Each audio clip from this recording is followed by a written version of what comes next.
prayer and then we'll get back to Ramayana.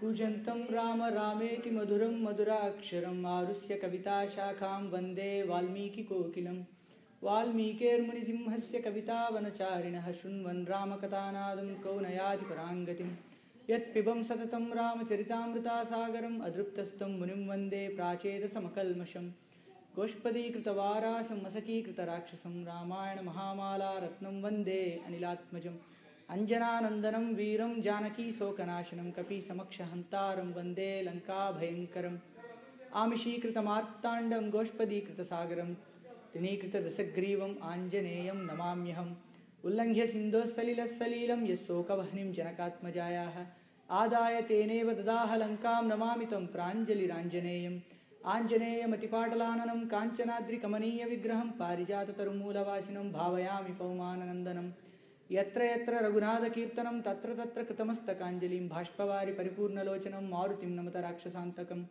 Manojavam Marutatulyavegam Jitendriyam Buddhimatam Varishtam Vatatmajam Vanarayudhamukyam Sri Ramadutam Sirasanamami Yakkarnanjali Samputaihi Haras Samyak Pipatyadarat Valmikir Vadanaravindaghalitam Ramayanakyam Madhu Janma Vyadi Jara Vipatti Maranaihi Atyanta Sopadrom Samsara Sahvihaya Gacchati Puman Vishnor Padam Syaswatam Tadupagata Samasa Sandhiyogam Samamaduropana Tardha Vakya Baddam Raghuvar Charitam Munipranitam Dasa Sirasascha Vadam Nishamayadvam Valmiki Girisambhutanam Ramasagara Gamini Punat Bhuvanam Punyat Ramayanam Mahanadi Sloka Sara Samakirnam Sarga Kallola Sankulam Kanda Graya Mahaminam Vande Ramayanarnavam Veda Vede Parepum Sijate Dasaradatmajam Vedaha Pracheta Sadasit Sakshad Ramayanatmana Vaidehi Saitam Surudramutale Haime Mahamandape Madhye Pushpakamasane Manimaye Virasane Sustitam Agre Vachaiti Prabanjanasute Tattvam Munibhyaparam Vakyantam Bharatadibhi Parivritam Ramam Bhajesyamalam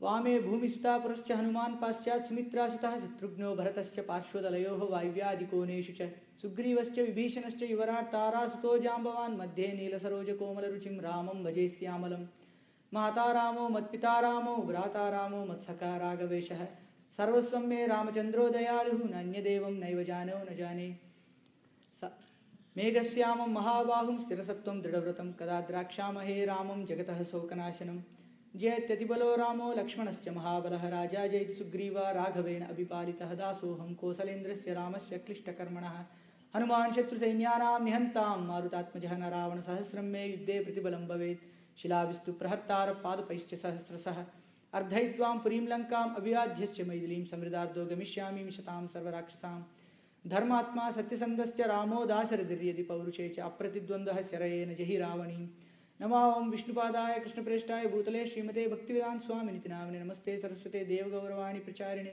Nirvisesha Sunyavadi Paschatya Deshatarine Jai Sri Krishna Chaitanya Prabhu Nityananda Shri Advaita Gadadhar Shivasadi Gaura Bhakta Brinda Hare Krishna Krishna Krishna Hare Hare Hare Rama Rama Rama Hare Hare Apadam Apahartaram Dataram Sarvasampadam Lokabhiramam Sri Ramam Bhuyo Bhuyo Namamyaham Tapaswadhyaya Niratam Tapasvim Vagvidamvaram Narada Paripapracha Valmiki Munipungavam Om Ramayana Maha. Last week we have seen exactly where Sampati has told the story of himself and Jatayu. And he narrated the story of Sita, how he heard what kind of food Sita is going to take in Lanka. That story he had heard from sage Nishakara. And he told to the Vanaras that Sita in Lanka will not have any other food except the divine payasa that is cooked by Indra, in heavens. And then Indra brings that prasadam and he gives it to Sita.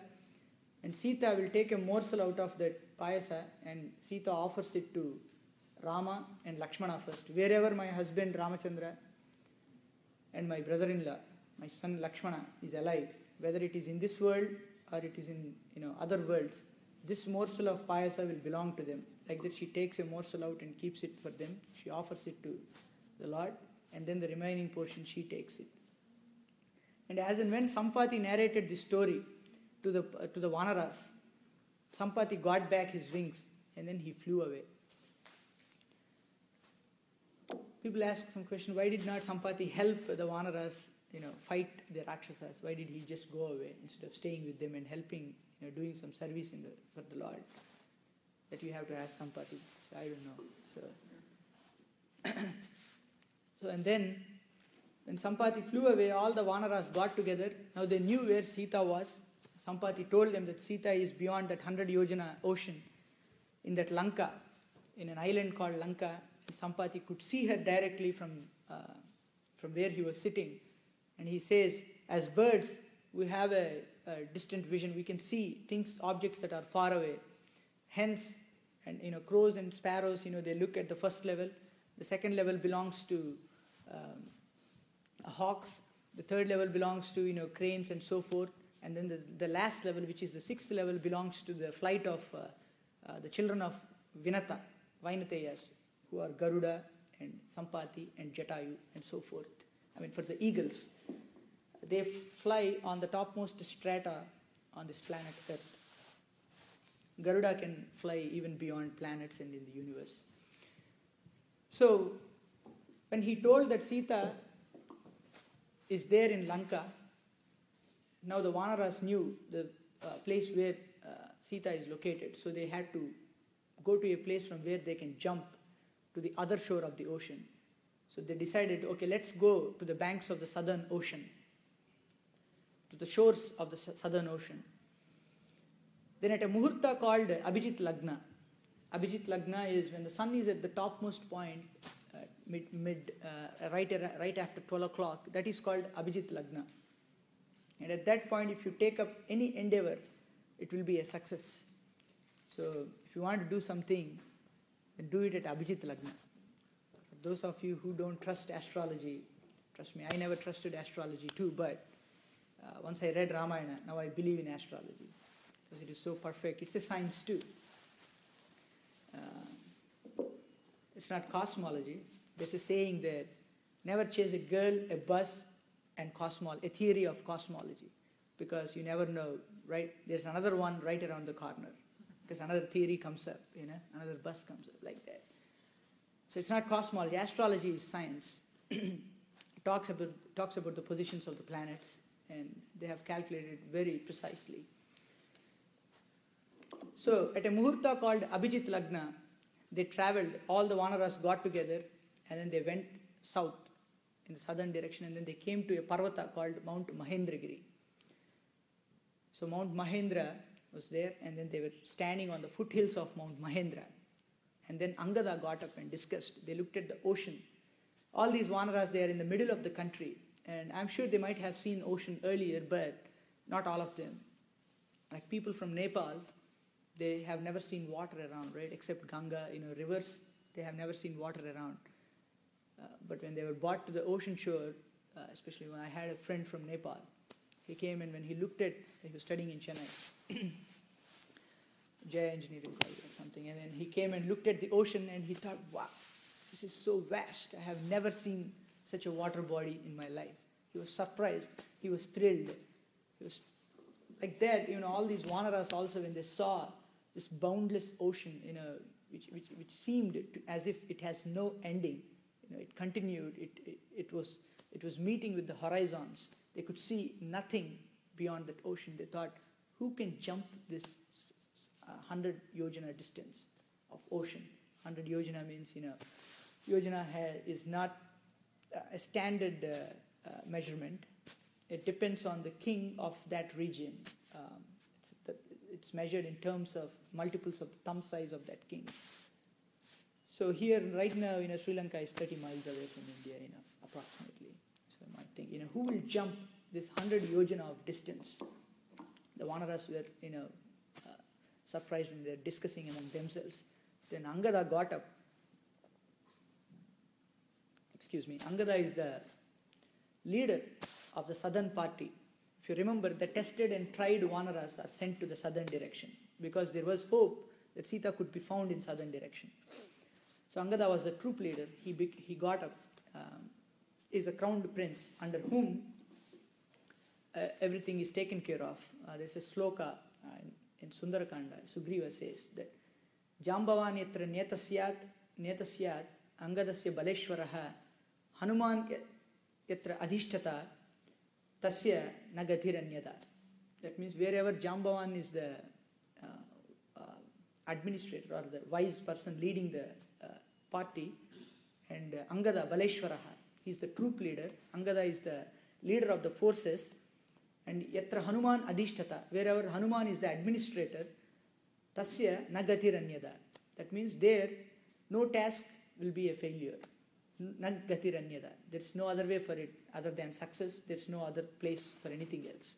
So like that, if you want to keep a picture, you keep Jambavan, Angada and Hanuman together. So you will always be successful. Just like in Bhagavad Gita, at the end sloka, end note says, Yatra Yogeshwara Krishna Yatra Pardo Dhanurdaraha Tatratra Sri Vijayor Bhutir Dhruvanitir Matir Mama. Wherever Krishna is there and wherever Arjuna is holding the Gandiva, there is no room for a failure. Everything will be a success. Atratra Sri Vijayor Bhutir Dhruvanitir Matir Mama. Similarly, here in Ramayana, if you want to keep a picture, of course you can have Rama and Sita also, but wherever Hanuman, Angada and Jambavan are there is no room for failure. So like that, Angada is a Baleshwaraha, troop leader, the leader of the forces. He got up and he said, who among our army will jump this 100 yojana distance? Come forward. Who is that Vanara who is going to jump this distance and relieve us from the misery that's occupying our minds? Who will jump this ocean and see Sita and come back? If nobody does it, then we might have to come under the wrath of Sugriva. Sugriva is very forgiving. He is not regulated in his forgiveness nor in his punishing royal power. He is not regulated. If he forgives, he gives like flood. But if he wants to give punishment, even that he gives like a flood. No, there is no dam that regulates Sugriva's passionate emotions. So if you don't want to come under the wrath of Sugriva, please come forward and let me know who is willing to jump this 100 yojana distance. Then many Vanaras, Gavaya, Gajaksha, Gandhamadana, Mainda, Dvivida, Sushena, all these Vanaras, they came forward. Gavaya said, I can jump 10 yojanas. Gavaksha said, I can jump 20, but what's the use? Gandhamadana said, I can jump 30. Gandhamadana is the son of Kuvera. Dvivida said, I can jump 40. Mainda said, I can jump 50. These are all the most powerful Vanaras. If you remember, Sugriva said, each one of these Vanaras can jump a distance of 100 yojanas without any effort. So powerful are these Vanaras. But now, all the Vanaras are afraid. They said, we can only jump to this distance because they are afraid. We can jump, but we don't have the capacity to come back. We don't have the energy or strength to fight the Rakshasa forces and come back. Even the Vanaras are right, what's the point in jumping to the other shore and not able to fight the Rakshasas? And it will become a suicidal mission, right? They can't come back. So nobody is daring, they're saying, I can jump this much, I can jump that much. Then finally, Jambavan came forward and said, oh my dear boy Angada and the Vanaras, once upon a time, we used to have such a strength that we can jump this 100 yojanas without a trice, without any effort. But now I am old. I can only jump up to 90 yojanas. Once upon a time when Lord Vishnu appeared on this earth as Lord Trivikrama or Vamana, when he was growing in size to conquer these heavenly worlds in 3 steps, at that time I circumambulated him 21 times, and upon the request of the demigods I fetched herbs and medicinal plants from all over the universe and put it in the Milky Ocean when the demigods and the Rakshasas were churning the ocean. So strong was I, but now I am old. I can only jump up to 90 yojanas and maybe fall in the ocean. So I can't come back. So Jambavan also said, I cannot go that far. Then Angada said, okay. Jambavan here always says, he uses the royal, language. He says, we used to do this, we used to do that. That means he is also combining along with him these Vanaras such as Sushena. Sushena, actually there's a story how Vali and Sushena got married, how they got the relationship with Tara. Once upon a time when the demigods and the Rakshasas, they were churning the ocean. This is not in Valmiki Ramayana, but some other Purana. Tara came out of that ocean. She's an Apsara too. And Vali held her left hand, and Sushena held her right hand. That I want her, I want her. Then the demigods came and said, since Vali held her by the left hand, he becomes the husband. So you held her by the right hand, so you become the father. So you know which hand to hold now. So, but anyway, so Sushena was also there at that time. So that tells us that Jambavan has companions from that period. So Jambavan said, we used to do all these things, but now we cannot. We are old. So you young people, you come forward. So then Angada came forward and he said, I can jump the 100 yojanas, no doubt about it. But I'm afraid that I won't be able to make it back. So then Jambavan replied, my dear boy Angada, you can jump not just this 100 yojanas, but if you want to leap across the ocean, you can do that. You are capable of it, I know it. But my dear boy, you being the crowned prince and the king and the leader of this party, you should not do this. You should only order. You are the assignee. You are the assigner, not the assignee. You assign duty to us. You should not take up the duty. You are the king, you should order us, and we will do it. And sending you, a young boy, to such a mission is also not right on our part. You stay back and you dictate the terms and we will obey it. Look at there, Hanuman, who can do this task without an effort, is sitting there calmly, without speaking a word. Hanuman actually was sitting on a rock and he was, deeply in meditation. He was thinking. He was not uttering any word. Why is Hanuman not talking when all these Vanaras are jumping forward that I can jump 10 yojanas, 20 yojanas, 30? Hanuman is not speaking at all. Because Hanuman is convinced that even if somebody comes up with a strength saying that I can jump 100 yojanas, still Rama gave me the ring. I should accompany him along with him and go and give the ring to Sita. And if somebody doesn't come, then still it becomes my duty to jump this ocean, go to the other end, see Sita and give her the ring. So either of the cases, I have to jump this ocean and there is no doubt about it. So he was convinced. So he was sitting there on the rock. So that's why Hanuman did not speak anything. So Jambavan is pointing at Hanuman and saying that, look at that Hanuman who is sitting on that rock silently, that mighty hero. He can jump this ocean easily. I will tell you about the greatness and the glories of Hanuman. This is the episode in Kishkinda Kanda or in Ramayana. For the first time, Hanuman's glories are sung by Valmiki. The first time Hanuman is introduced by Narada. In the beginning of Ramayana, when he was telling the Sankshepa Ramayana, he says, Pampatire Hanumata Sangato Vanarenaha Hanumadvachana Chaiva Sugrivena Samagataha.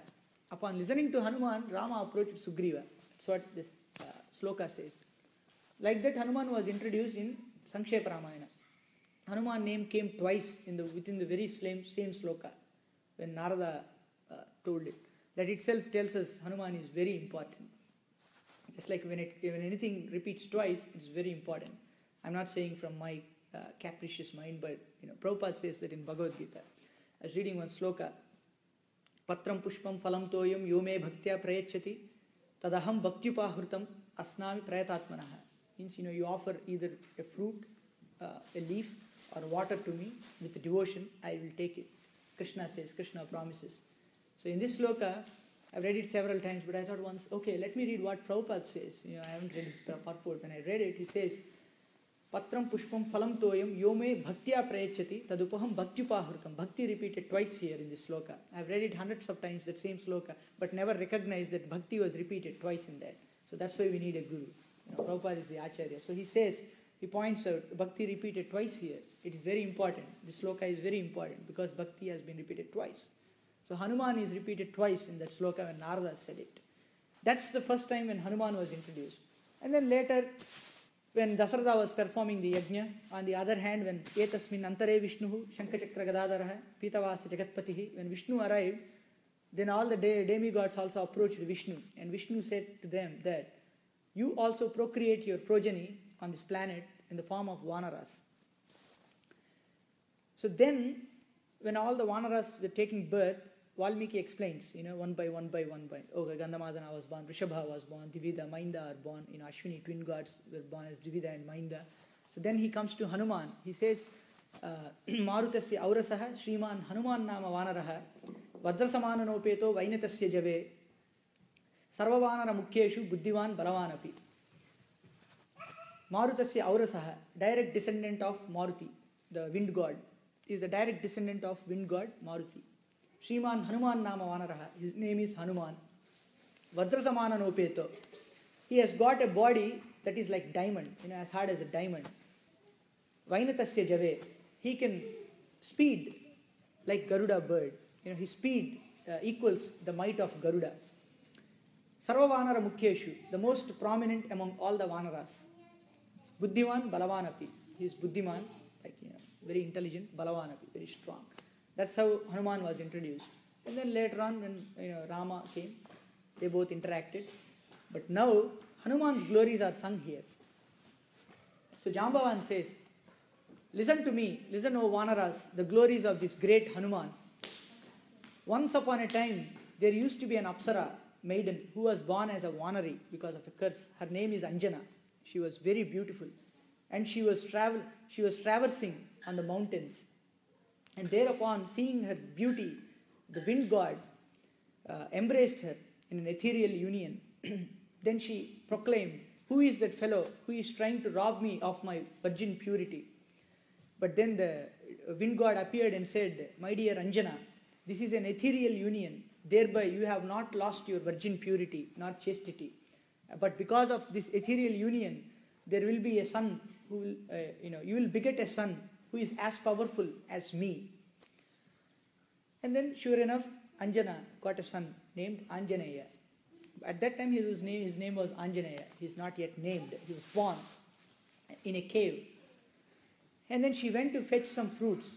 This was not told in this episode, like whether Anjana went to fetch fruits or not, but in the later edition in Uttarakanda, Rama himself asks Agastya that Ravana, Vali are powerful, okay, but Hanuman seems to be more powerful than these two people because he has got intelligence, courage, strength and everything. So tell me about Hanuman. At that time Agastya tells, I will tell that also, but now, Anjana went to fetch some fruits for the child who was born, So when she went out, Hanuman saw the reddish orange like the sun god, he was coming up.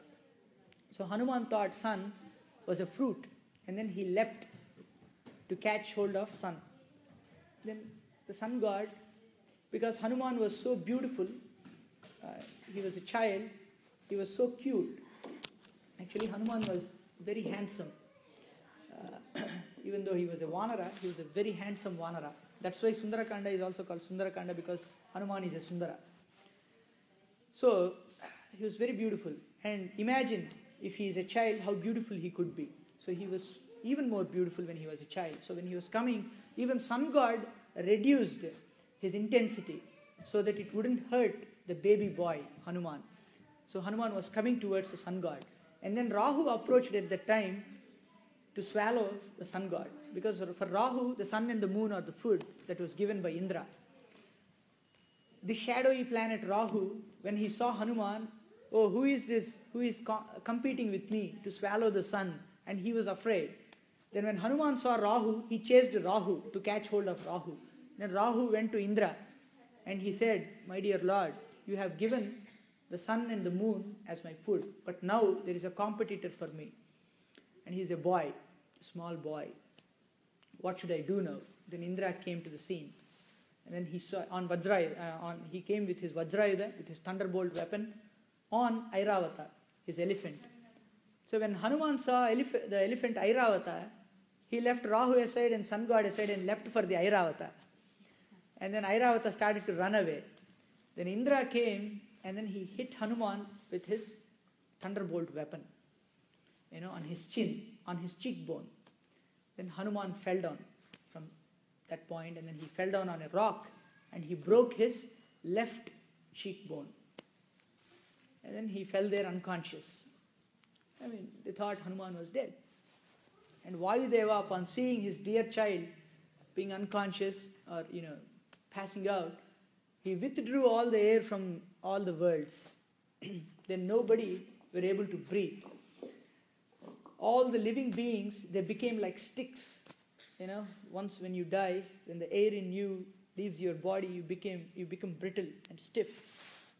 So like that, modern science told that because of the absence of air, bodies become like this. But Ramayana talks about this long time ago, that Vayudeva, when he withdrew the air, all the bodies of the people became stiff. And all the demigods, they were also trembling in fear. Oh, without air, what can we do? So there is wind even in the stellar regions, even in the heavenly planets. Even those winds are withdrawn by Vayudeva. So then everybody approached Brahmadeva and said, "My dear Lord, the Father of the universe, please prescribe us a medicine for this. Please go and pacify Vayudeva. He has withdrawn his air from all over the worlds." Then Brahmadeva came there and he told to the demigods, "You two come along with me. This boy, Hanuman, is going to perform wonderful deeds in future and he is going to help you all." Right? For the demigods, right now, their mind is disturbed because of Ravana and his associates like Indrajit, Kumbhakarna and many other Rakshasas. Half of the Rakshasas were killed in Sundarakanda itself by Hanuman, Jambumali, like that, This Hanuman, the boy, will help you in future. So you all come together with me and bestow upon him many boons as you can. So Brahmadeva took all the boys, all the demigods, and then they came. See, the birth of Hanuman is so glorious that even when Rama was born, the demigods did not come to see him. They came, by parties, here and there, like pockets of parties and sages. But for the devotee Hanuman, everybody came. Brahmadeva, everybody, including Brahma, everybody came. Only when Rama killed Ravana, then they came to congratulate him, all the Brahma, everybody. So for Hanuman, everybody came, and then Brahma touched the boy. Vayudeva was holding him in his hands, and then Brahma touched the boy, and then the boy immediately got up. Just by the mere touch of Brahma, he got up, and then he was very happy kid. Then he blessed, then Indra came forward and blessed, "Because my thunderbolt touched his cheekbone, Hanu, I name him as Hanuman." Indra has got a good knack of naming, he has a knack of, naming people very well. The other name that Indra has given that is very famous in the triad of worlds is Govinda. When Krishna held the Govardhanagiri on his little finger for 7 days, Indra named him Govinda, and it is said that that's the favorite name of Krishna. Why? Because the Acharya's commentary is, if you get a name just by simply, parents give a name, you like it, but not that much. But if you earn a name, if you work hard and earn a name, that name is dear to you. So Krishna stood 7 days with Govardhanagiri on his little finger. He was tired, protecting all the cows and, so he was called Govinda. Because he was a protector of cows and he liked that name. So Indra has got a knack of this thing. With that, in that, I would like to tell you an anecdote. We'll talk about it later. But anyway, so when Indra named him Hanu, that's why he's called Hanuman. Everybody called him Hanuman.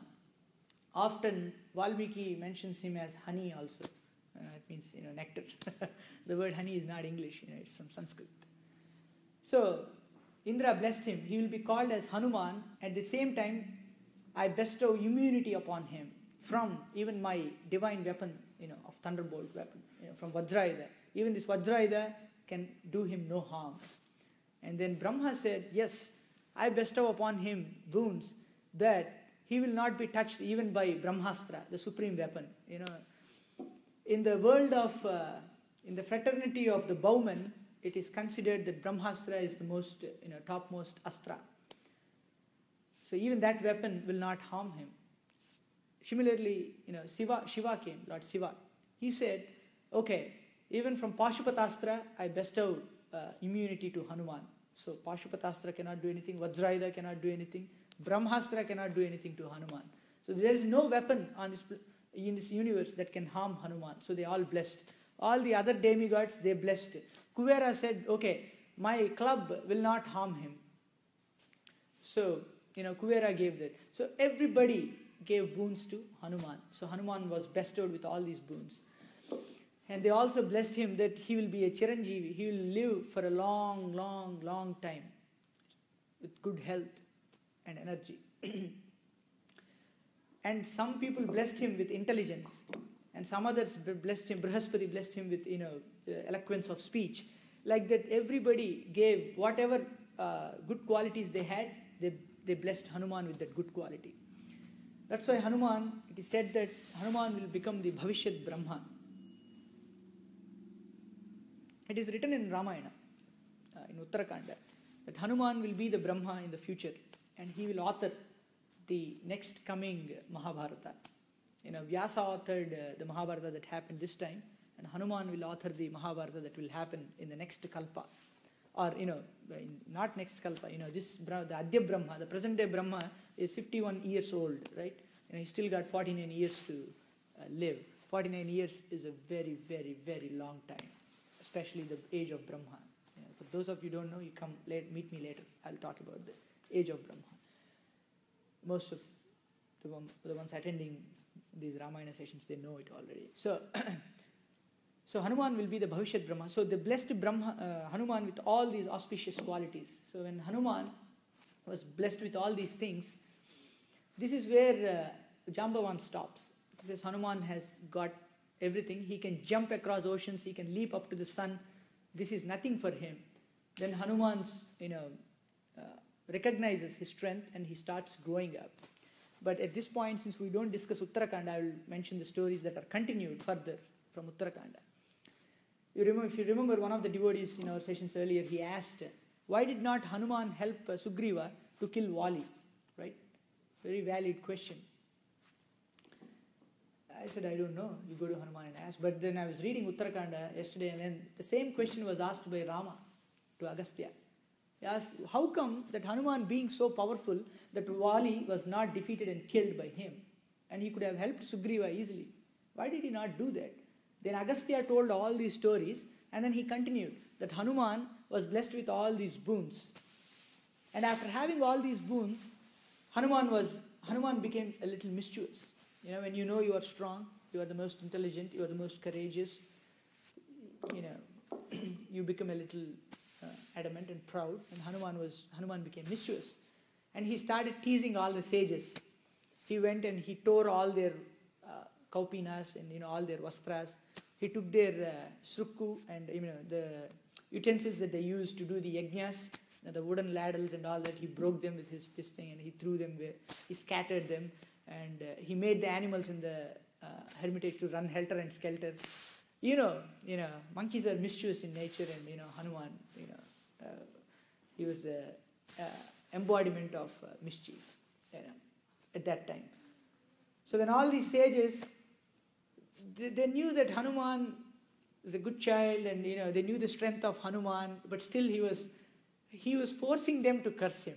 He was testing their patience, and it reached to a level that the sages put a mild curse on the little child.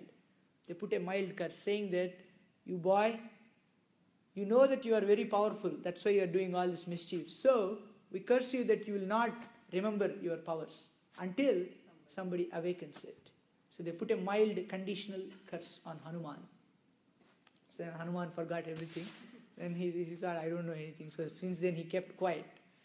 But he used to give intelligent advices whenever necessary for others' sake.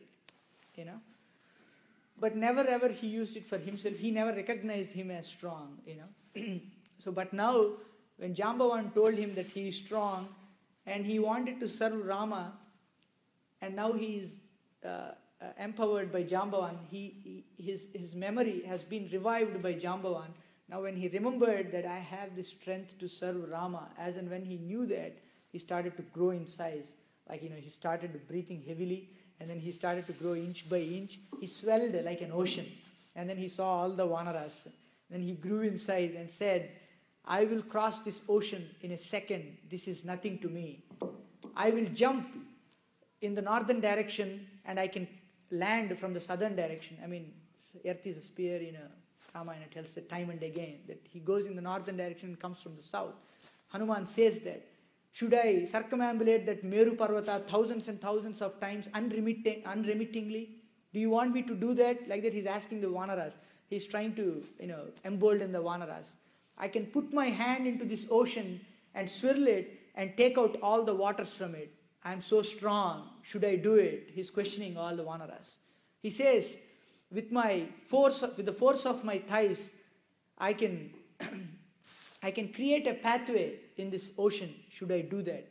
I can jump to Lanka and I will find Sita and destroy Ravana in a fraction of a second. If I don't find Sita in Lanka, I will go to Amaravati, the abode of Indra, and search for Sita there. If I don't find her there, I will go to Brahmaloka. I will traverse this entire universe to find Sita. And if not, then I will preclude Lanka from the ocean. I will bring the entire Lanka along with Ravana and put it at the feet of Lord Rama. I will cross this ocean just like an arrow that is shot from the bow of Rama. As fast as that arrow goes, I can go like that. So he exhibited all his prowess. He told it loud to all the fellow Vanaras, and besides, all these Vanaras were rejoicing and they were in joy. They proclaimed Shri Anjaneyam, Prasannanjaneyam, Prabhadivyakayam, Prakirti Pradayam. He was growing, Hanuman was growing and growing.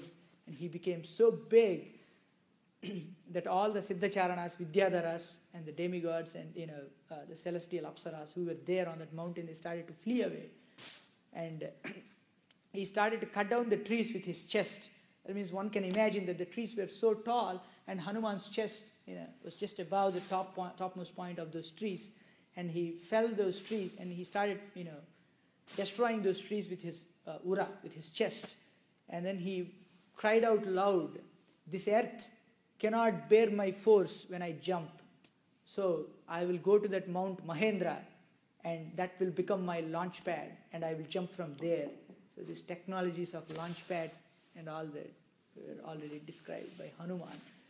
That, if you are to exert some pressure, the earth needs to bear it. So this earth cannot bear the pressure of my foot. So I will go to Mount Mahendra. And he started climbing Mount Mahendra.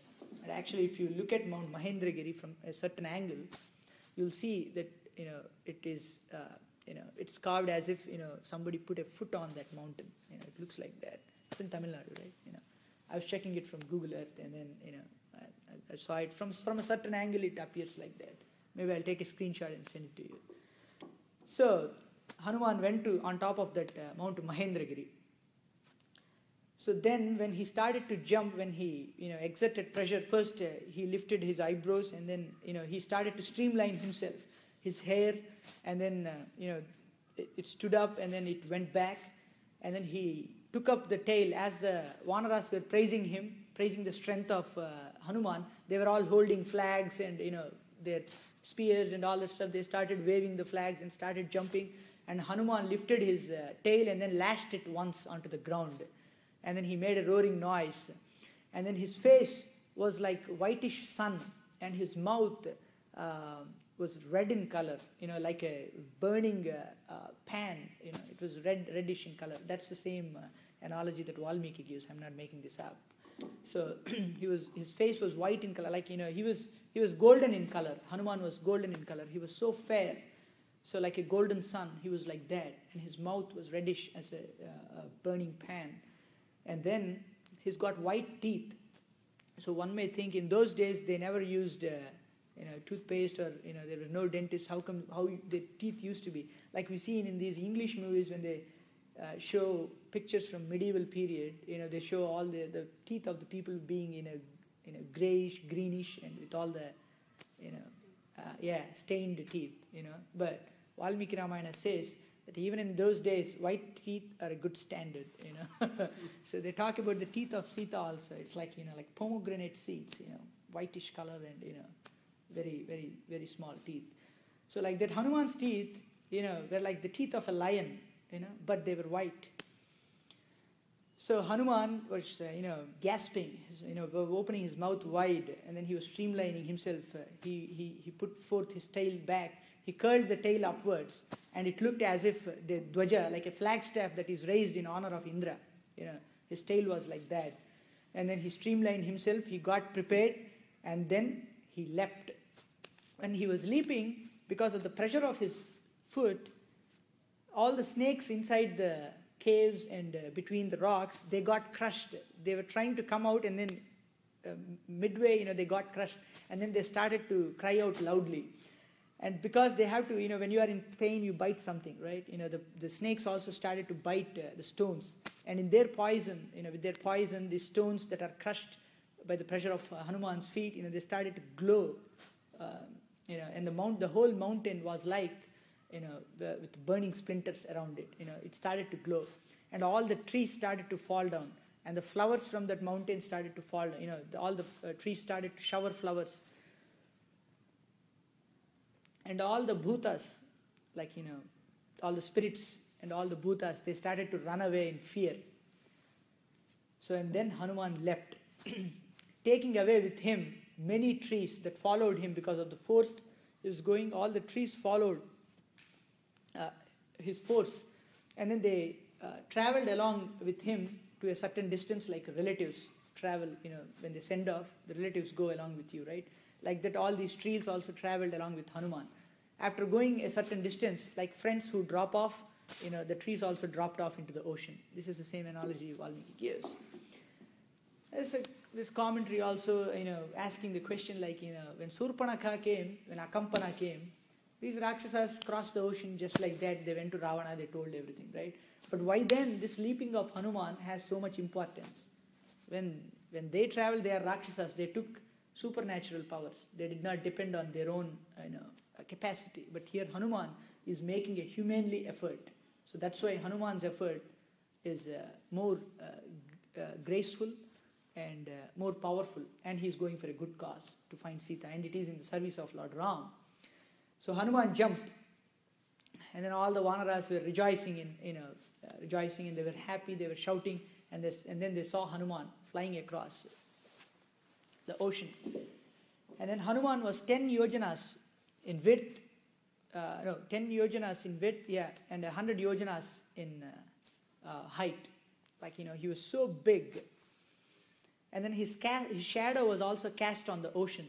It was so big, and it looked as if a huge boat was traveling on the ocean. That shadow was like that, And Hanuman, when he was going, because of the power of his thighs, the ocean, it cast a trail, just like a motorboat when it goes on an ocean, how the trail is cast. Similarly, when Hanuman was flying, he started to separate the waters of the ocean. He saw fishes, penguins, dolphins, not penguins, dolphins and other sharks and other whales and other fishes, just like human beings who are undressed. I mean, that's the analogy that was there in Valmiki Ramayana. But he flew. And then when he was flying, then Sagara, he got up. He thought, the race of the Ikshvakus, they helped me a lot. Their sons, the Sagaraputras, have dug this ocean. They deepened the oceans. So I owe a favor to Ramachandra, who belongs to the Ikshvaku clan. I should be thankful to Ramachandra. So I should help this Vanara who is going to serve Lord Rama, this best among the Vanaras, Hanuman. So he tells Mount Mainaka, "Oh Mount Mainaka, once upon a time, mountains used to have wings. At that time, Indra cut off all their wings. And when he approached you, you were also trembling in fear. But at that time, Vayu, the wind god, he put you here as a gateway between the hell and earth. He made you to come here, and then he threw you here. There was a hole in that place, from where the Rakshasas used to come out and then, do all nonsense. So Vayudeva put Mount Mainaka right there on. He lidded that hole. Since then, Rakshasas could not come out. And Indra also thought, okay, the mountain is serving as a lid to that hole. Okay, I will not harm it. So he did not cut off the wings of Mount Mainaka. And since then, Mount Mainaka was there. So Sagara Putras helped me, the Ikshvakus, I have to render help. And similarly, you too owe your service to the Lord of Wind God, the Wind God. So you should help the son of Wind God. So get up and let him rest on your mountain. So Sagara told this benevolent sentence to Mount Mainaka. It says, Raghukulottamuni Ramachandruni Purushottamuni Pavanacharituni Nammina Bantuni Anilatmajuni Shri Hanumantuni Swagatamimani Nikada Konta Vishranti Disikoni Pujalandukoni Povachunani Sagara Pravardhitudu Sagarudento Mudamuna Balike Maina Kunito. Like that he spoke to Mainaka. Then Mainaka started to rise. And then when it started to rise, Hanuman thought, this must be an obstruction to me. Actually, when Hanuman got on top of the Mount Mahendra, that's where Kishkinda Kanda ends. Sundarakanda begins before he leaps onto the ocean. I was lost in the story and I couldn't mark the beginning of Sundarakanda. Hanuman, the beginning of Sundarakanda starts with a very nice sloka. Tato Ravana Nitayaha Sitayaha Shatrukarshanaha Yesha Padamanveshtum Charana Charitepati. Tat, the words, the Sundarakanda starts with Tat, a very auspicious word. So that's how Hanuman jumped. And now he saw Mount Mainaka in front of him rising and rising. So he thought this could be an obstruction to me in my service. So with his chest, he shattered the mountain and pushed it aside. And then the mountain crumbled, and it fell down. Then Mount Mainaka took the form of a human with wings, and then he came on top of that mountain, and then he called Hanuman, Vanarottama Vakasari Vinuma Nasikharala Shramadhirchi Konuma Kandamulamulu Falamulu Tinuma Na Pujalu Goni Mannanalanduma Shatayojanamula Parimitamu Gala Jalanidhi Navalila Datipogala Nidu Maitrikadu Prapyamunaku Nidu Maitrikadu Punyamunaku. He says, Vanarottama Vakasari Vinuma. O Vanara, please listen to me. O best among the Vanaras, listen to me. Your father is a friend of mine. So hence, you should stay on my mountain, eat fruits and roots, and take my service. And then, after taking rest, you can cross this 100 yojana ocean. But Hanuman said, Oh my dear mountain, thank you for your service. But I cannot waste my time like this, standing here and talking to you, or taking service from you. I should be at once in Lanka. So I will go back. I have to be on my service. But thank you for your offer. And then he touched the mountain. He took the hand of Mount Mainaka in his hand. And then he said, please bid me adayu. Please give me your blessings. I have to go to Lanka. And Hanuman left. Then when he was flying, all the Siddhacharanas, Vidyadharas, demigods, everybody started to discuss. Are you okay or should we continue? Should we continue until everybody is okay with it? Do you have strength in your knees? Okay. So then, when Hanuman was flying, they were all discussing among themselves. Anaya Samuga Ambaravidina Payanamujeshadu Pavanakumaruni Indradulu Maharshulu Siddhulu Pulakankitulai Prastutinchiri Ramakaryamati Sahasammani Rakshasa Balamati Bhayankaramani Kapivarudentati Ghanakarudoyani Parisīlanaga Pampiri Surasanu. They were all discussing. This Hanuman has taken up an endeavor that is so, deadly in the service of Lord Rama, to fight the Rakshasas. The task is so powerful. Let us test the strength of Hanuman, how strong Hanuman is. Let's send Surasa to him. Surasa is a divine serpent. She's got a boon from Brahma that she can swallow anything that she wants. So they asked Surasa, why don't you go and test the strength of Hanuman? So So Surasa came. Had anybody ever read the comic book Mighty Hanuman? It was illustrated by Uttam, an artist Uttam. It's a fantastic book, and you should see that. The way he depicted Surasa and that fight between Hanuman, and there were some deviations from but to make it dramatic. But the book is illustrations are very good. If those who want to imagine, Surasa, when I always imagine Surasa, I see that Surasa painted by Uttam. He's a very good artist. So Surasa was sent. She was a divine serpent, and then she started to rise from the ocean right in front of Hanuman. And then Hanuman saw her and asked, who are you? And Surasa said, I've been blessed by Brahma to swallow you, to swallow anything that I want. So today you are my food, become my food. Then Hanuman said in a humble tone, my dear mother, I am in the service of Lord Rama. I cannot become the food of you. But then she said, no, I have a boon given by Brahma. You have to keep it true. You have to enter my mouth and get out. You have to enter my mouth, that's for sure. Then Hanuman thought, okay, he is a buddhimatam varishta. He is very intelligent. He thought, okay, entering her mouth is the condition, not becoming her food. Okay, I can fulfill that. Then he started to grow his size. And Surasa also started to grow her size. Hanuman grew his size to 10 yojanas. Surasa's size grew to 20 yojanas. Hanuman 30, Surasa 40, Hanuman to 50, she became 60. Like that, they started to grow, this is all there in Valmiki Ramayana. So they became, 100 yojanas, both of them became so huge. Then Hanuman reduced his size to a thumb size. Kshanamulona angushtamathrudai muhamujochi velivache vijayudai. He became the size of a thumb, and then he entered the mouth of Surasa, and then he came back. Then Surasa thought, Hanuman is very intelligent. He certainly not only can defeat Rakshasas, but by his intelligence, he can convince Sita also. So that's the point here, to prove that how Hanuman's wit and so he came out, and then Surasa blessed him. O Vanara, you go to Lanka, you will be successful in whatever task you have taken. So Hanuman started to fly further. Then there is a Rakshasa called Simhika. She is known by the name of shadow grabber.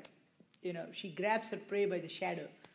Once she catches the shadow, even the prey cannot move.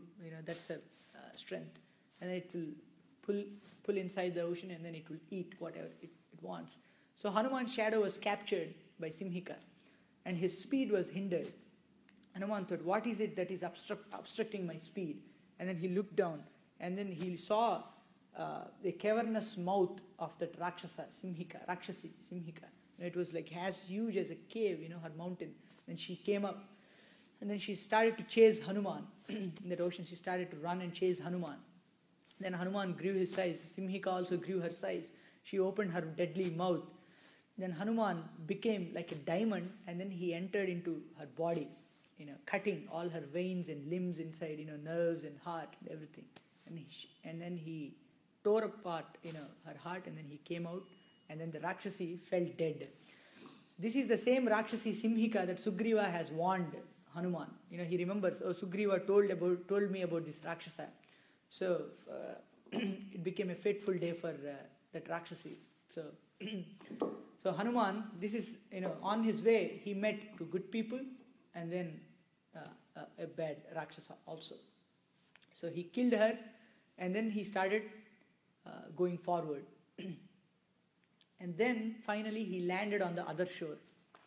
Wherever he landed, that place was full of trees, beautiful trees, coconut trees, palmyra trees, karnikara, aswakarna, dhava, patala, bilva, many, many trees, punnaga, mango, jackfruit, 7-leaf banana trees. All these are mentioned in Valmiki Ramayana.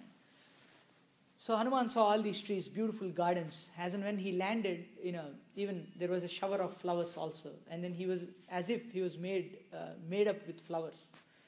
And then he saw the wives of the ocean. It's an auspicious sign, whenever you are welcomed by ladies, especially wives of a prominent person.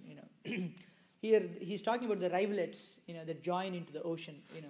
Sagara is the pati, and the rivers are the wives, right?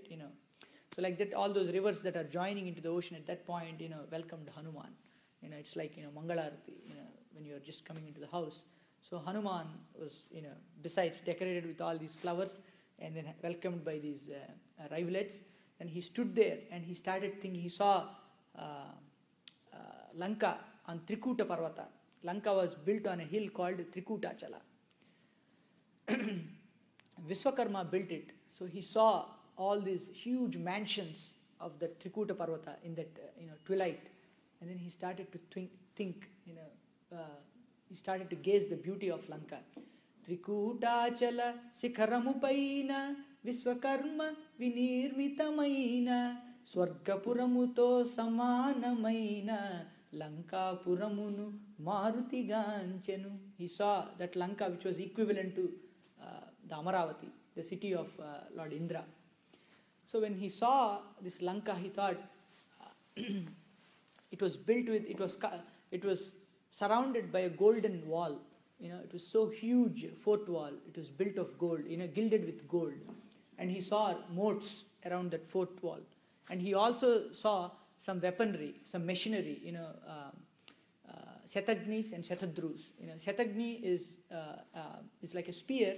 When you shoot it, it will pierce through 100 people, 100 warriors. That's why it's called Shatagni. So they had all these machinery and weaponry. And it had a moat around it. So there were bridges to cross the moat and get into into Lanka. And these gates, that served, as a gateway into Lanka, they were operated by machinery. They would come down and go up automatically.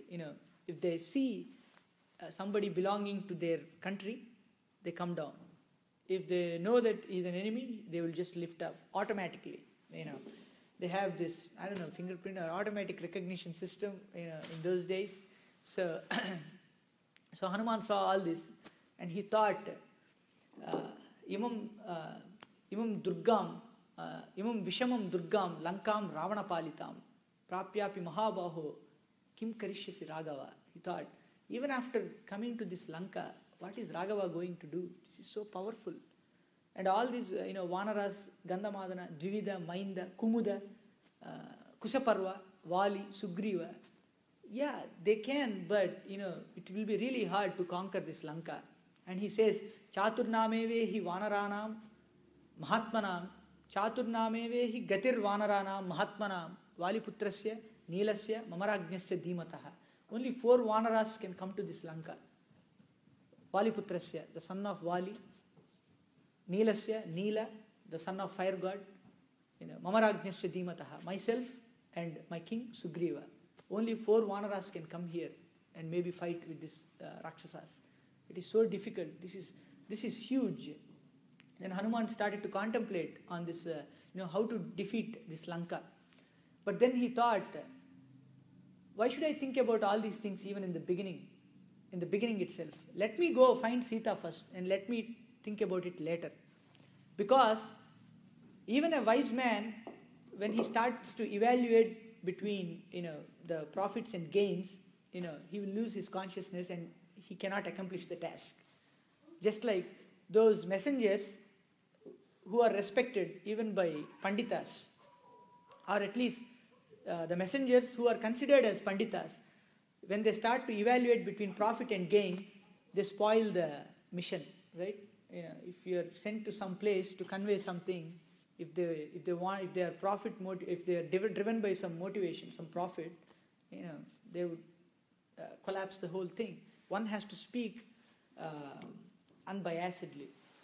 So he's thinking about such things. A messenger will ruin the things, and also a messenger who is fighting against all odds in a wrong place and at a wrong time, and if he is afraid and starts to dwell on these things, he will not be successful. So I should not care about all these things. I should go forward.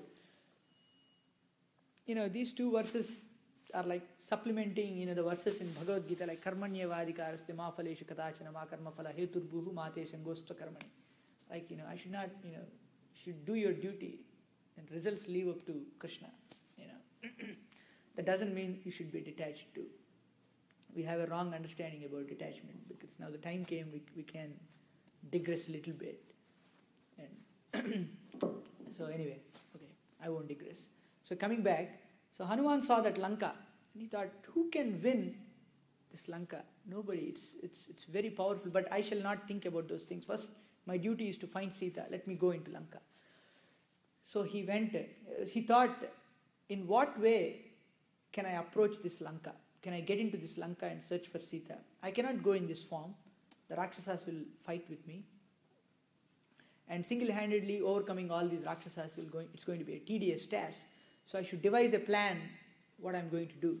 Okay, I will reduce my size to the size of a cat, and then I will search this Lanka.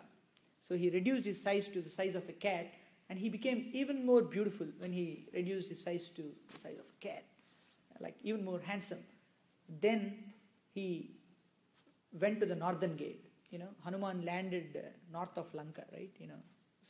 Lanka is south of India, so he landed on the northern gate, and then he approached the northern gate. And the whole entire Lanka was like a beautiful lady decorated with ornaments. That entire Lanka looked like that. Especially in this book, I talked about Mighty Hanuman. There's illustration. The entire Lanka was illustrated as if it's a lady. If you see carefully, you'll see a lady like that. So beautiful. The illustration itself was so beautiful. Imagine how beautiful Lanka would be. So Hanuman saw this Lanka, and then the whole city, the Lanka itself, the personified Lanka, got up. Just like a transformer. The cars transforming into transformers and getting up. One can imagine, but the Lanka, the personified Lanka, got up, and it questioned, "Oh Vanara, who are you? Why are you here? You silly Vanara." Then Hanuman replied, "Well, Lankini asked, I am Lanka. Upon the decree of Ravana, I am guarding these gates. As long as I am alive, nobody can enter this Lanka. Take it for granted. And you, Vanara, tell me all truth about yourself." Then Hanuman replied, "I just came here to look around Lanka, and then I'll go back. I'll just look around the city. I'll just look around the Nagara, this beautiful city, and then I'll go back. Please grant me permission." But then the Lankini got angry. "You, one who dwells in the forest, what need is there for you to dwell in this city?" And then she slapped Hanuman, like on his back, with her hand, with her palm. That impudent Rakshasi. Then Hanuman cried out loudly like a simha, like a lion roared. Hanuman roared out. He roared like a lion, and he started to, fold his fingers in his left palm, and with his clenched fist, he hit the Rakshasi on her head, and then the Rakshasi fell down like a crumbled stone from a mountain. And Hanuman thought, she's a lady, I should not hit further, so he stopped. Then the Lankini replied, "Prasida su Mahabaho Trayasva Harisattama Samaya Samya Tishtanti." She says, "O Mahabahu, Stavanto Mahabalaha." Yeah. Says, "You are a great personality. That's why, you know the place and circumstance. That's why you are learned in all the Shastras, and that's why you are not punishing a lady. Because the learned and the wise always behave properly with women. So that's why you are not killing me. O Balabhima, O Vanarottama, I understand that you are a great person. And today I am being defeated by you. And Brahma gave me this boon that as and when I am defeated, the doom of Lanka is also near. Lanka will also be defeated soon because of Sita. Ravana has abducted Sita and kept her in Lanka, and Sita will be the cause of the destruction of all the Rakshasas. And today it is evident that you, a Vanara, coming here and defeating me and entering Lanka is in itself a vindication, a declaration to the Rakshasas that this Lanka will be destroyed soon." And when Lankini spoke like that, and she said, "Please go inside and do whatever you wish to this Lanka, and do what is right for her. Please get in." So Lankini allowed Hanuman. Then Hanuman climbed up the fort wall. He did not choose a doorway to enter. Even after getting permission, he chose to climb up the fort wall, and then he climbed upon it and he saw the Lanka. And then while jumping, he kept his left foot on the ground first, as if it's an indication that it's going to destroy the enemy. So if you don't like somebody, enter their house with your left foot. But only if you are powerful enough as Hanuman, it will take effect. Otherwise, needless to say what is going to happen. But anyway, so Hanuman entered that Lanka with his left foot. Vamapadamunu munduga mopenu munduku sagenu. And then he proceeded forward. And then he saw Suvarnamaya Saudharajamula Dhaga Dhaga Merase Unnata Gruhamula Kalakalalade Navula Jallulu Mangalataramu Nrutya Geetamulu Apsarasala Marapinchu Madavatula Kristai Golupu Ganamadhurulu Vennelalo Lankapuri Shobhanu Sodanaga Hareshudu Ganchenu. Hanuman saw Suvarnamaya Saudharajas, huge Saudhas. They are called Saudhas because they look as if they are touching moon, and the Sudha from the moon, the nectar from the moon is flowing on top of them, like the vanilla or the moonlight is as if crawling on those buildings. They are so tall, that's why they are called Saudharajas.